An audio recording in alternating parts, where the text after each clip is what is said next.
àyájọ́ ọjọ́ ìbí arẹwà láwùjọ arẹwà lè ní jẹ́ o. àmì dámsì amọ̀lùlùbí ìgbìn arẹwà bí ọ̀kì Àjíkẹ́ ọmọ onílùú Ìjẹ̀ṣà òṣèré.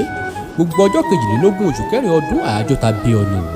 every 22nd of April it's your birthday. Happy birthday to you, wishing you long life and prosperity.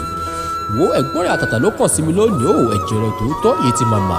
ó pe mọ kí ọ pé àṣọdúnmọ́dún báyìí ní ṣàwọ̀ àṣọdúnmọ́dún àṣùrùmọ́rò báyìí ní ṣàwọ̀ àṣùrùmọ́rò. Àjíkẹ́ ò ti ṣọdún eléyìí o. kò wá ní jáṣegbẹ̀yìn fún olókè ìpè.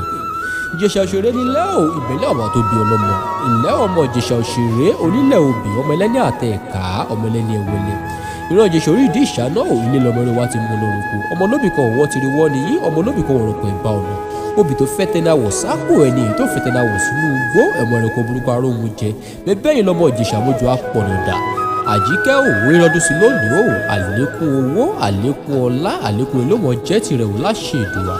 wo jòjò kí ṣe ó báyìí kó mọ̀nà já òkùnkùn báyìí lára ọ̀tá ni. ò ní fàìsàn ló gbà wá ní búrìbùrì báyìí kó fẹsẹ̀ kọ o. bẹ́ẹ̀ lọ́mọ aráyò sì ní fẹ́ gba fún ọ ló jẹjẹ. ìwájú ló wà yóò kórìjọ kéré òkú délé o. wà nírajù gbèsàjù láṣẹ ìdùnnà. ọ̀pọ̀ ọdún ló ṣe láyé o. Àjíkẹ́ wàá fọwọ́ páwú pẹ̀lú àfẹ́rẹ́gẹ́jọ́bì. ìgbà ọdún.